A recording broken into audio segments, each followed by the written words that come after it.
94వ కీర్తన 14వ వచనంలో ఒక మాట ఉంది. 94వ కీర్తన 14వ వచనంలో చూస్తే చక్కటి మాట ఇక్కడ రాయబడింది. యెహోవా తన ప్రజలను ఎడబాయవాడు కాడు, తన స్వాస్థ్యమును విడనాడు వాడు కాడు అని. దేవుడు ఎప్పుడు కూడా తన ప్రజలను విడిచిపెట్టేవాడు కాదు. అంతేకాకుండా ఎప్పుడు కూడా ఎడబాటు అనేది ఉండదు. దేవునికి మనుషులకు మధ్య ఎడబాటు ఇంతకాలం జరిగింది. ఎప్పుడంటే ఆదామవ్వలు చేసినటువంటి పాపమును బట్టి, ఆజ్ఞను అతిక్రమించి దేవునికి వాళ్ళు దూరం అయిపోయినప్పుడు ఎడబాటు అనేది వచ్చింది. అలాగూ ఎన్నో సంవత్సరాలు మరి చీకటి కాలం, చీకటి బ్రతకగలిగినటువంటి పరిస్థితి ఏర్పడింది. దేవుడు మానవుని కలుసుకున్నటువంటి అనేక సందర్భాలు మరి దూరం అయిపోయినట్టుగా మనం చూస్తాం. కారణం ఏంటిదంటే పాపం వలన. ఈ పాపము ద్వారా మానవుడు దేవునికి సంబంధం లేకుండా తెగిపోయినట్టుగా మనం చూస్తాం.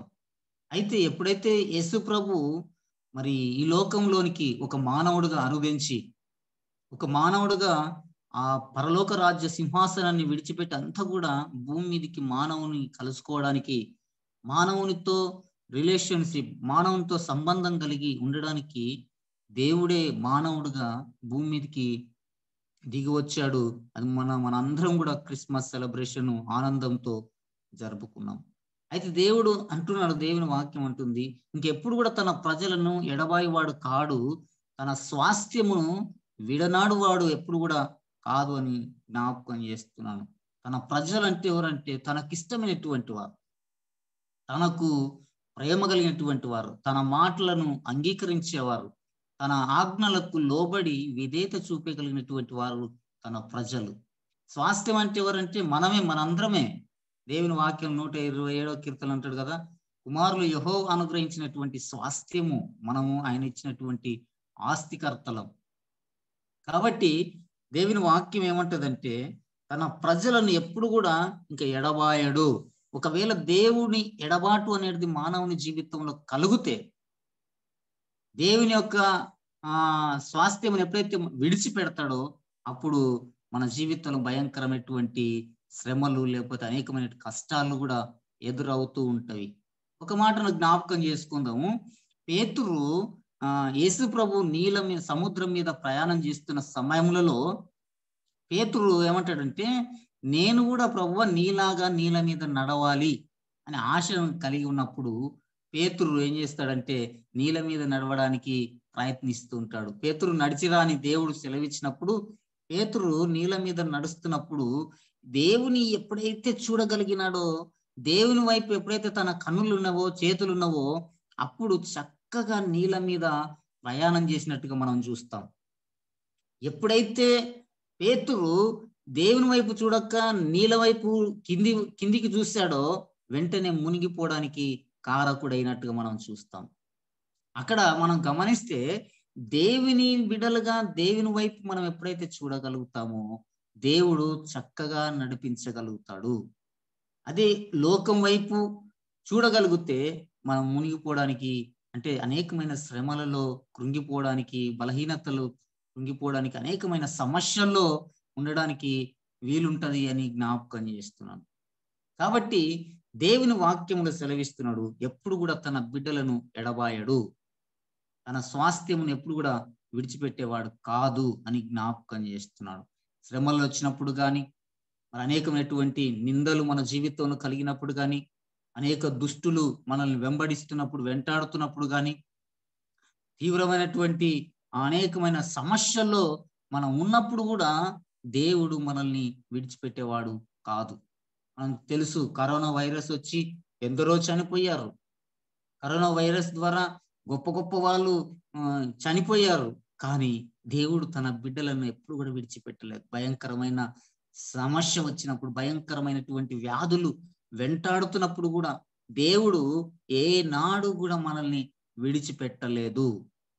కాబట్టి మరి దేవుడు ఏం చేస్తాడు? అసలు ఎడబాయకుండా తన స్వాస్థ్యం ఎట్లా కాపాడతాడంటే దేవుని వాక్యంలో చాలా చక్కగా రాస్తాడు.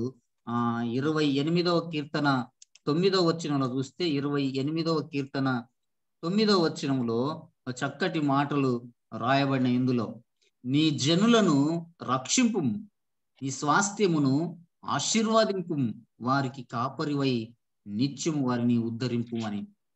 దేవుడు ఏం చేస్తాడంటే తన ప్రజలను ఎడబాయకుండా ఉండడానికి, తన ప్రజలను కాపాడడానికి అనేకమైన భయంకరమైనటువంటి హింసలు, శ్రమలు, వ్యాధులు వచ్చినప్పుడు దేవుడు ఏం చేస్తాడు తన ప్రజల పట్ల అంటే, మొట్టమొదట అంటాడు రక్షిస్తాను నేను అన్నాడు. రక్షణ చూపిస్తాడు దేవుడు, మనల్ని కాపాడుతాడు. శ్రమలు వచ్చినప్పుడు దేవుడు నిన్ను కాపాడుతాడు. యోబును దేవుడు కాపాడినాడు, అబ్రహామును దేవుడు కాపాడినాడు, ఇసాకును దేవుడు కాపాడినాడు. అన్ని విధాలుగా వారిని రక్షిస్తూ వచ్చినాడు. కాబట్టి రక్షణ అనేది దేవుడు మన చుట్టూ కంచెగా వేసి ఉన్నాడు. రక్షణ లేకపోతే మన జీవితంలో అనేకమైనటువంటి నిందలు వచ్చినప్పుడు పడిపోతాం, శ్రమలు వచ్చినప్పుడు మన జీవితంలో తట్టుకోలేక పడిపోతూ ఉంటాం. కాబట్టి రక్షణ కవచం అనేది దేవుడు మనకు ఇస్తాడు అనే సత్యాన్ని జ్ఞాపకం చేస్తున్నాడు.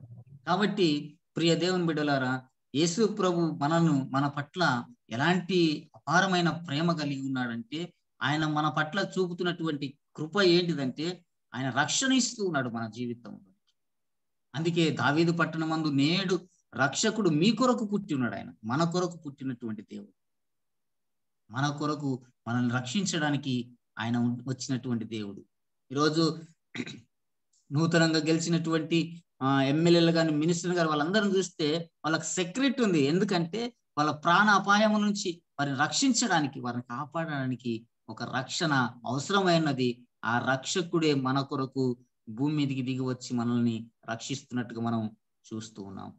రక్షిస్తాడు దేవుడు తన ప్రజలను విడవకుండా, ఎడబాయకుండా ఏం చేస్తాడంటే మనల్ని మొదట రక్షిస్తాడు అనే సత్యాన్ని మనం గుర్తించుకోవడానికి జ్ఞాపకం చేస్తున్నాడు. రెండవది ఏమంటాడంటే, దేవుడు తన ప్రజలను ఏం చేస్తాడంటే రక్షిస్తాడు, తన స్వాస్థ్యమును ఆశీర్వాదిస్తాడంట. ఆశీర్వాదిస్తాడు. అబ్రాహామును దేవుడు ఏం చేశాడంటే, అబ్రాహాము 12వ అధ్యాయం, ఆదికాండం 12వ అధ్యాయంలో చూస్తే, అబ్రాహాము నువ్వు లేచి నీ ఇల్లును, నీ బంధువులను అందరిని విడిచిపెట్టన్నాడు.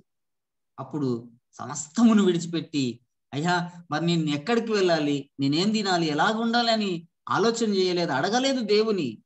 కానీ దేవుడు అన్నాడు కదా, అబ్రాహామును ఎట్లా ఆశీర్వదించాడంటే ఇసుక రేణు వలె తన సంతానాన్ని ఆశీర్వదించాడు.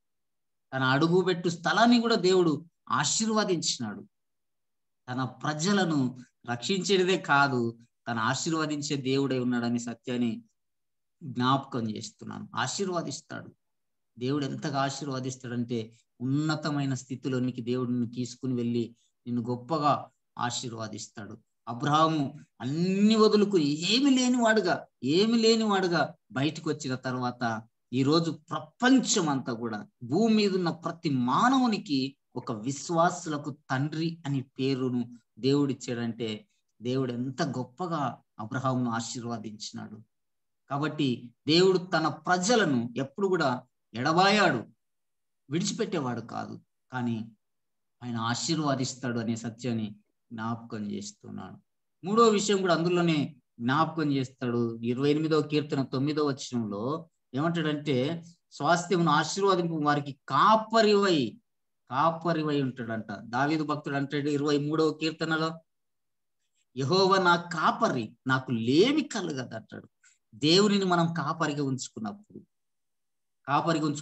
తోడేలు వస్తుంటాయి గొర్రెల మందలోనికి, సింహాలు వస్తుంటాయి, రకరకాల క్రూర మృగాలు అందులోనికి ప్రవేశిస్తూ ఉంటాయి.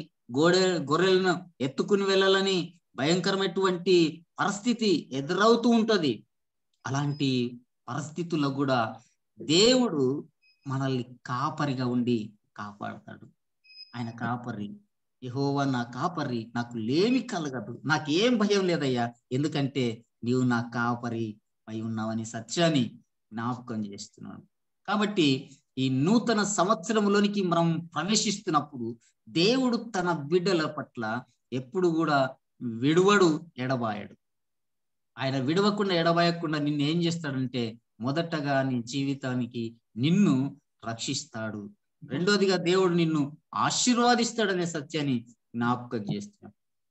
ఏమి లేదని చింత చేయకు, దిగులు చెందకు, భయపడకు. నేను అదే ఇప్పుడు అక్క చెప్పినట్టుగా నేను చాలా సార్లు చెప్తూ ఉంటాను, అక్క దేని విషయంలో నువ్వు భయపడకు, దేవుడు తప్పకుండా నీ ఇల్లును నిర్మిస్తాడు ఖచ్చితంగా. ఎన్నో ఆమె ఆటంకాలు ఉండవచ్చు, సహకారం లేకపోవచ్చు, నేను చూస్తూ కళ్ళారా. కానీ అలాంటి పరిస్థితుల్లో నేను అక్కకు ధైర్యం చెప్తూ ఉంటాను చర్చిలో, అక్క దేవుడు తప్పకుండా సహాయం చేస్తాడు, దేవుడు ఉన్నతమైన స్థితిలోనికి నేను తీసుకుని వెళ్తాడు అని జ్ఞాపకం చేస్తున్నాను. అదే ధైర్యంతో అమ్మగారు ముందుకు కొనసాగుతున్నారు. ఇప్పటికి ఇల్లు స్లాబ్ వరకు వచ్చేసిందంటే దేవుడు ఆ బిడ్డ పట్ల ఎంత ఆశీర్వాదాలు ఇస్తున్నాడో జ్ఞాపకం చేస్తున్నాను. దేవుడు ఆమెకు తోడుగా ఉన్నాడు, కాపరిగా ఉండి ఆవిడ నడిపిస్తున్నాడని సత్యాన్ని కూడా నేను జ్ఞాపకం చేస్తున్నాను.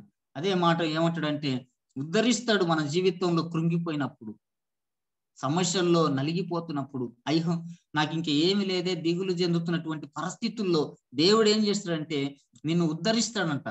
అక్కడ రాయబడినటువంటి మాట ఏంటంటే, వారికి కాపరివై నిత్యము వారిని ఉద్ధరిస్తాడని జ్ఞాపకం చేస్తున్నాడు. ధైర్యపరుస్తాడు, బలపరుస్తాడు. ఈ జీవితంలో గొప్ప కార్యాలు చేయడానికి ఆయన ఇష్టపడుతున్నాడు. ఎందుకంటే దేవుడు నిన్ను విడిచిపెట్టాడు, తను నమ్మినటువంటి బిడ్డలను ఎన్నటికీ విడువడు, ఎడబాయడు అని జ్ఞాపకం చేస్తుంది దేవుని వాక్యం. కాబట్టి ప్రియ దేవుని బిడ్డలారా, ఈ సంవత్సరంలోనికి మనం ప్రవేశిస్తున్నప్పుడు దేవుడు మనల్ని ఎప్పుడు కూడా విడిచిపెట్టడు, విడువడు, ఎడబాయడు అనే సత్యాన్ని మనం జ్ఞాపకం ఉంచుకోవాలి. కాబట్టి అందుకే చివరికి ఒక మాటను చదివి నేను ముగిస్తాను. 68వ కీర్తన 9వ వచనంలో, 68 9వ వచనంలో ఒక చక్కటి మాట రాయబడింది, నేను చెప్పి ముగిస్తాను. 68వ కీర్తన 9వ వచనంలో, దేవా నీ స్వాస్థ్యం మీద నీ వర్షము సమృద్ధిగా కురిపించితివి, అది అలసి ఉండగా నీవు దానిని బలపరిచితివి అని జ్ఞాపకం చేస్తున్నాడు. కాబట్టి తన ప్రజల పట్ల, తన స్వాస్థ్యమైనటువంటి తన ప్రజల పట్ల ఏం చేస్తున్నాడని తెలుసా? వర్షము సమృద్ధిగా కురిపించితిని. మరి ఆ మన జీవితంలో ఎలాంటి దాహం అనేది ఉండకుండా, ఎలాంటిది పాడవకుండా, ఇప్పుడు పంటలు వండాలంటే వర్షం కురవాలి, వర్షం లేకపోతే పంటలు ఎండిపోతాయి, పాడైపోతాయి, రైతులు కష్టాల పాలవుతారు, రైతుల జీవితంలో అప్పుల పాలవుతూ ఉంటారు. కాబట్టి అలాంటి సమయంలో తగిన కాలమందు తగినంత వర్షాన్ని దేవుడు కుమ్మరిస్తున్నాడు, కాబట్టి పంటలు సమృద్ధిగా మరి పండుతున్నాయి. అలాగూ రైతులందరూ కూడా సంతోషపడుతున్నాడు. దేవుడు తన ప్రజల పట్ల కూడా ఏం చేస్తున్నాడో తెలుసా? దేవుని యొక్క ఆశీర్వాదాలు, దేవుని యొక్క ప్రేమ ఆయన సమృద్ధిగా తన ప్రజల పైన కుమ్మరించి వాడై ఉన్నాడు. కాబట్టి ఈ సమయంలో ఆయన మనల్ని బలపరుస్తాడు. కృంగిపోయినటువంటి సమయంలో కూడా దేవుడు బలపరుస్తాడు.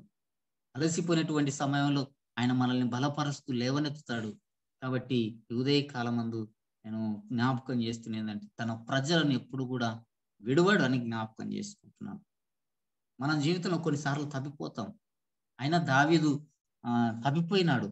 దావీదుని ఎంతగానో దేవుడు ఆశీర్వాదించినాడు, అభిషేకించినాడు, గొప్పవాడిగా చేశాడు. మరి చిన్న వయసులో నుంచే దేవుడు దావీదుకు తోడుగా ఉన్నటువంటి వాడు. కానీ అలాంటి దావీదు ఒక్కసారిగా ఎప్పుడైతే ఆ మిద్దె మీద నుంచి చూడరాని దృశ్యాన్ని చూడగలిగి తన పాపములో పడిపోయిన తర్వాతనే తన జీవితంలో పాపములో కృంగిపోయినప్పుడు పశ్చాత్తాపడినాడు. 52వ కీర్తన రాస్తాడు. అందుకే, దేవా నేను పాపినయ్యా, నాకు శుద్ధ హృదయం కలగ చేయని తనకు తాను పశ్చాత్తాప హృదయంతో దేవుని బ్రతిమలాడి కొనియాడుతున్నప్పుడు దేవుడు దావీదును మళ్ళా విడిచిపెట్టలేదు, తను బలపరిచినాడు. అందుకే అంటాడు దావీదును, నా ఇష్టానుసారుడైన మనిషిగా అన్నాడు.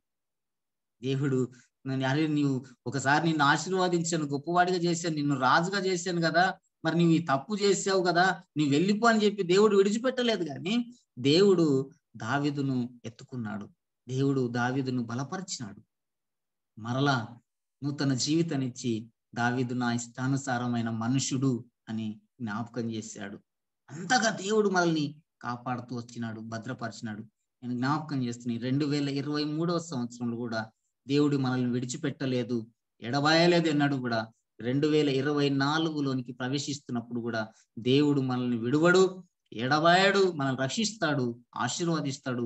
ఆయననే మన కాపరిగా ఉంటాడు, మనల్ని ధైర్యపరుస్తాడు, మన జీవితంలో అలసిపోయిన సమయంలో మనల్ని బలపరుస్తాడు.